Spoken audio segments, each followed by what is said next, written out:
अस्सलाम वालेकुम।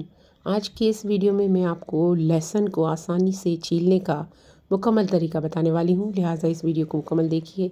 बहुत आसानी के साथ आप साबुत लहसुन को, जो कि मुकम्मल तौर पे ड्राई हुआ होना चाहिए, उसे आपने कपड़े की थैली में डालकर उसे पटकना है।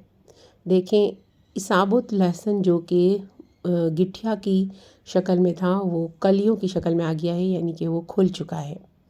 अब आपने इसे एक बार फिर से इसमें कपड़े की थैली में डाल लेनी है, लेकिन एक ही दफ़ा पटकने से कुछ लहसुन की कलियां छिलकर सामने आ चुकी हैं, हमने उसे अलग कर लेना है। आपने एक साथ कंप्लीट नहीं छीलना, आपने इसे थोड़ी थोड़ी बार बार से आपको थाल में निकाल लेना है और फिर इसमें से छिला हुआ लहसुन अलग करते जाना है। अगर आपने छिले हुए लहसुन को, जो कि इसमें छिलकर सामने आ चुका है, अलग नहीं करेंगे तो वो मज़ीद पटकने से इसका कचुम्बर निकल जाएगा या वो मज़ीद पिचक जाएगा। तो आपने देखें, इस तरह से जो जो सामने आती गई हैं उनको मैं अलग करती जा रही हूँ। उन सबको एक साथ दोबारा से नहीं डाला। और क्या है कि इसके जो छिलके हैं, हवा से ये बहुत हल्के होते हैं, तो ये हवा से इनको अलग कर लेना है।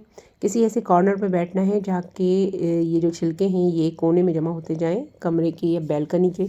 मैं ये बैल्कनी के कोने में लेकर बैठी हुई हूँ ताकि इस कोने से ये छिलके घर में ना उड़ें। हमने इन कलियों को दोबारा से इसमें डालकर पटकना शुरू किया है। अब ये कदरे ज़्यादा खुल चुकी होंगी और लहसुन के जवे पील हुए हुए सामने आते जाएंगे और आपने इन हवा के ज़रिए से इसको उछाल उछाल कर इसके छिलकों को आगे कर लेना है और इसको थाल में से गिरा देना है। जैसे जैसे ये कलियां खुलती जाएंगी आप इन्हें अलग करते जाएंगे। बहुत आसान तरीके से आप आसानी के साथ अपने लहसुन को बग़ैर हाथ ख़राब किए छील सकते हैं। आपके नाखून भी इससे ख़राब नहीं होंगे। और ये देखें, ये कचरा जो है इसे आपने बाद में झाड़ू से भर लेना है। वीडियो कैसी लगी ज़रूर कमेंट कीजिएगा।